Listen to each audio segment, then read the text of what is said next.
Saudara-saudari terkasih, bertemu lagi dengan saya Romo Andreas Basuki, Romo Abbas. Kita akan merenungkan tentang panggilan hidup. Judulnya Panggilan Hidup, Janganlah Meredup. Menampilkan jati diri. Entah sebagai apa kita sekarang, imam, suster, buder, atau guru, dokter, pejabat, birokrasi, petani, nelayan, atau entah apapun, yang terpenting adalah penghayatan. Pekerjaan apapun asal ditekuni, dihayati, dan menjadi profesi yang profesional adalah panggilan hidup. Setiap kita masing-masing memiliki riwayatnya. Ketika sedang mengalami kegalauan, mengapa saya menjalani pekerjaan ini?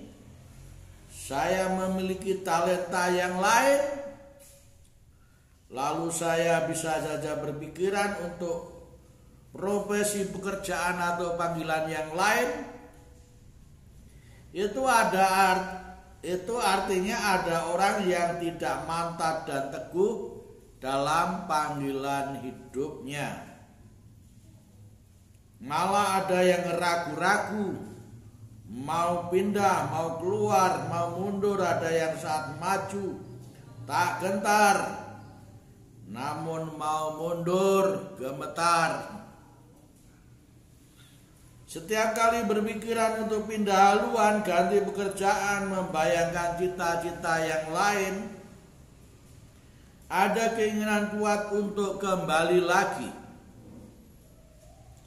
Pada saat mulai pekerjaannya sederhana saja, ada kalanya malah cuma ikut-ikutan, lama-lama jadi sungguhan.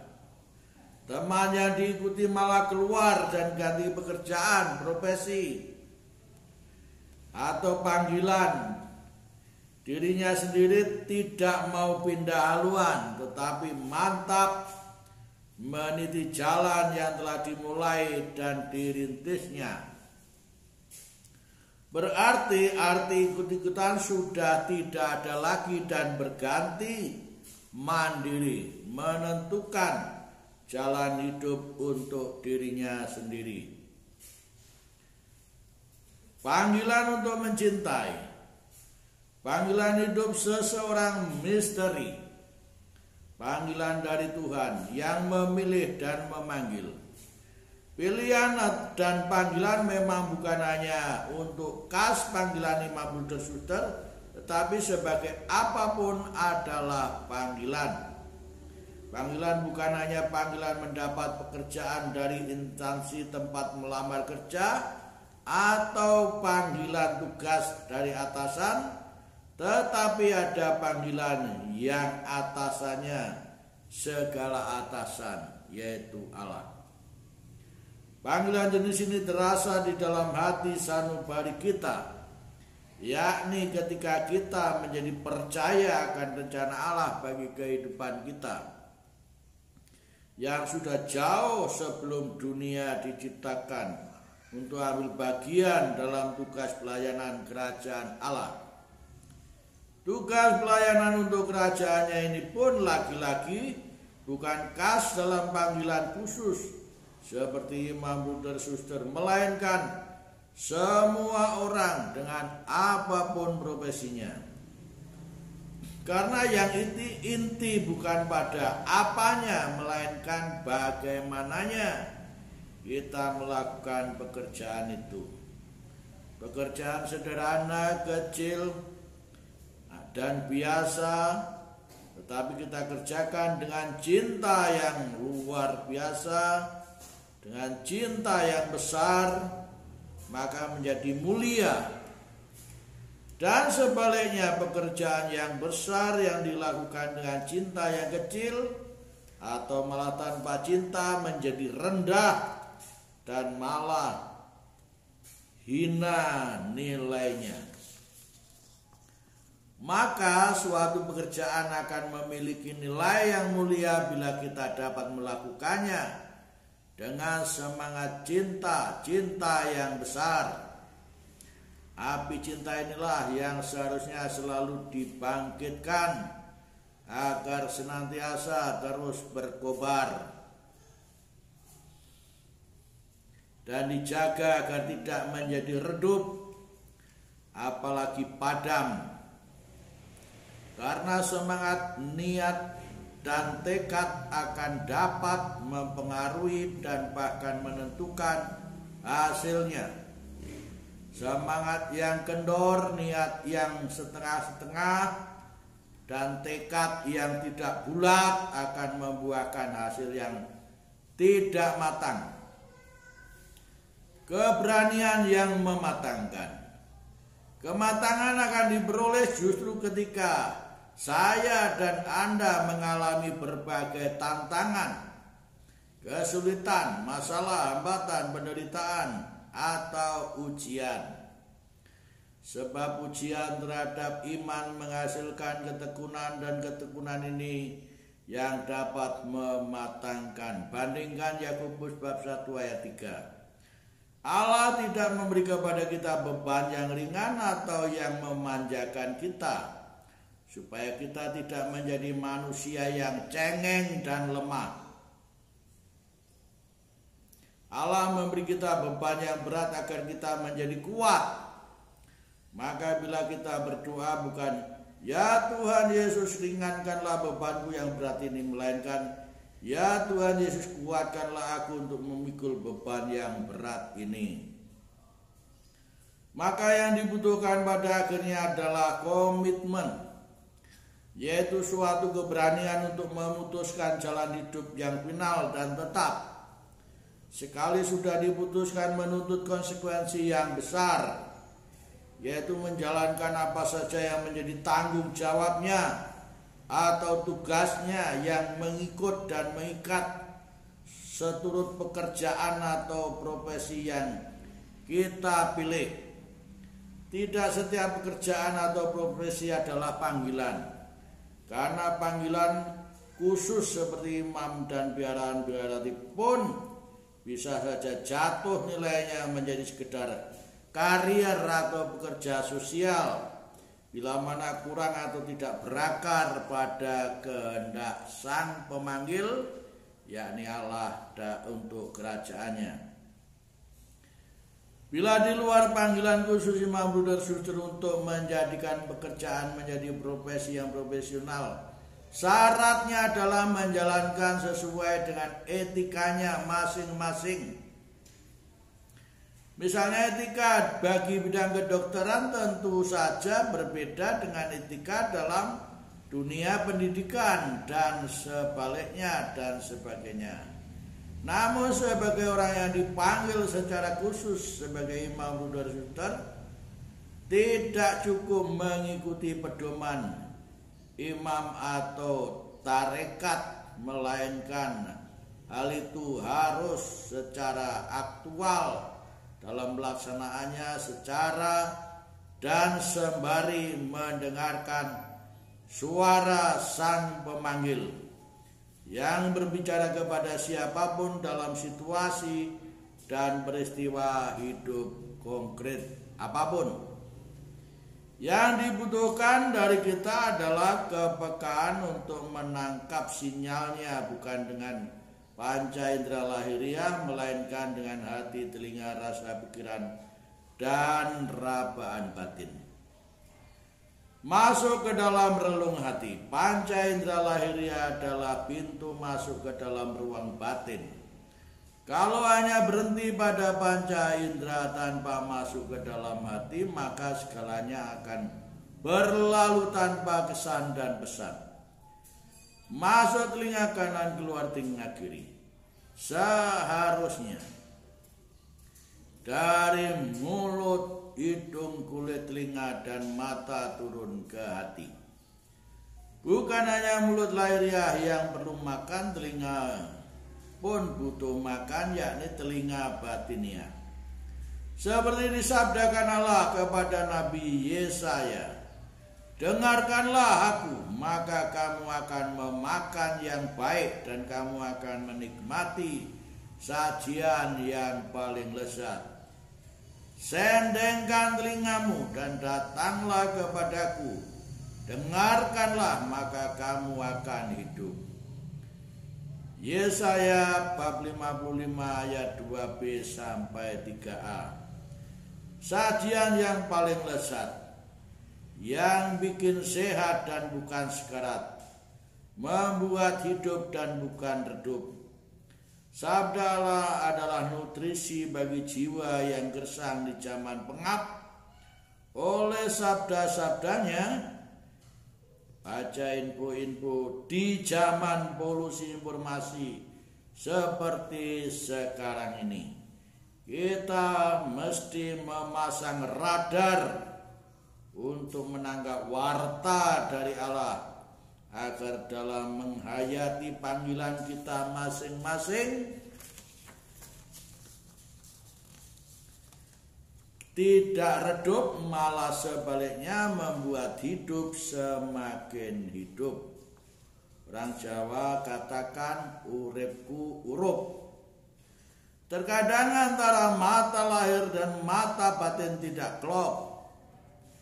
Matanya melihat apa, hatinya kemana, mengembara seperti pengalaman dua murid yang berjalan ke Emmaus.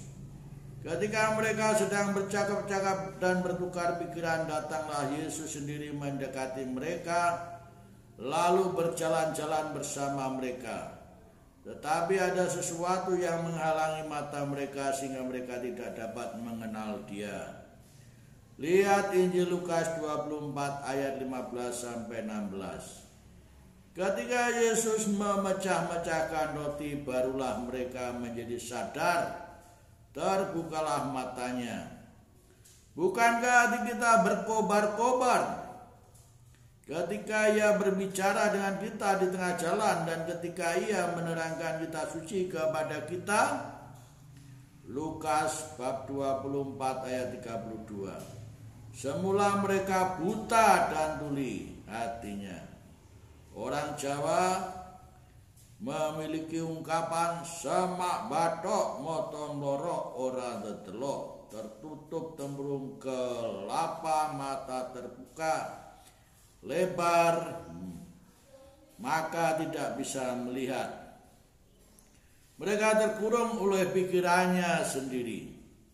Sabda Allah membuka cakrawala berpikir melintasi batas-batas apa yang tampak lahiriah, kebendaan, mengajak mampu melihat yang tersirat dalam yang tersurat. Karena sabda Allah itu kekal, maka mengatasi ruang di sini dan waktu kini, meretas kefanaan, melintas kebakaan. Itulah sabda hidup yang menghidupkan. Dengan sabdanya hidup yang redup menjadi hidup, dan bahkan hidup dengan hati yang berkobar-kobar tak surut meski harus berkorban.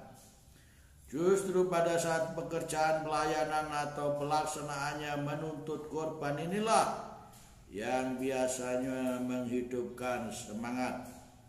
Biasanya semangat lemah apabila orang mulai hitung-hitungan, memikirkan untung rugi yang ukurannya material, waktu, tenaga, atau pikiran. Tetapi orang menjadi tertutup oleh keuntungan dari sisi lain. Sekedar perbuatan kecil. Sebagai pastor kepala paroki bisa saja saya berlagak sebagai bos, tinggal main perintah ke sopir atau ke frater di paroki manapun, selalu dititipi frater entah yang penpas atau top untuk sekedar fotokopi atau ke pos. Tapi saya sering melakukannya sendiri. Memang memakan waktu dan tenaga, dari sisi ini rugi. Namun dari sisi lain saya mengenal orang-orang yang berada di lingkungan saya, pastor dan tempat saya tinggal. Terkadang malah mengobrol bersama mereka. Mereka mengenal Romo yang terdahulu, Romo Vincent Lebaron misalnya, yang piawi memasyarakat patut diacungi jempol. Saya merasa tidak cukup berkunjung dan bertemu dengan mereka saat Idul Fitri saja atau Idul Adha yang hanya sekali-sekali dalam 1 tahun. Atau juga bagaimana mendapatkan donatur untuk melanggankan majalah hidup untuk 52 orang pengurus Dewan Pastoral dan Dewan Setasi. Sesungguhnya merepotkan, memang harus menjadi distributor, membagi-bagi, mengirimkan majalah ke stasi, dan harus berkomunikasi dengan pihak distribusi majalah lewat email. Lebih merepotkan lagi dengan mencarikan donatur beasiswa untuk sejumlah anak dalam keluarga yang ditinggal oleh bapaknya yang meninggal dunia. Komunikasi rutin lewat email harus saya lakukan untuk melaporkan hasil rapot anak-anak dan mencarikan dananya. Orang yang berpikir untung rugi material pasti akan mencela. Kok gelem-gelemnya repot, maunya repot, seperti kurang kerjaan. Juga rajinnya saya menulis di berbagai majalah yang tidak tahu sudah mikir, wah honornya oke, honornya dari mana-mana, banyak dong. Padahal banyak yang tanpa honor, meski langganan majalahnya saya tetap membayar. Tapi ya sudahlah, kalau saya ambil hati akan mengurungkan niat saya. Khotbah tidak hanya di mimbar gereja tetapi bisa melalui media. Malah jangkauannya lebih luas, tidak terbatas dalam ruang dan waktu. Apabila kita meresapkan apa yang dikatakan Rasul Paulus bahwa kita melakukan sesuatu seakan-akan bukan untuk manusia melainkan untuk Allah, lakukanlah untuk kemuliaan Allah. 1 Korintus bab 10 ayat 30. Maka kita tidak akan mudah menyerah kalah karena honor, kehormatan sejati berasal dari Allah. Kita tidak dapat berlaku bijak terhadap orang-orang yang kurang mampu memahami apa orang lain dan bahkan mendapat celaan dengan bersikap dan berkata seperti Yesus sendiri. Ya Bapa, ampunilah mereka sebab mereka tidak tahu apa yang mereka perbuat. Lukas bab 23 ayat 34. Mungkin timbul pertanyaan, apakah yang kita lakukan hal-hal kecil dan sederhana termasuk panggilan? Panggilan adalah sebutan global, konkretnya ia terdiri dari perbuatan-perbuatan kecil yang kita lakukan setiap saat dan setiap hari sepanjang hidup.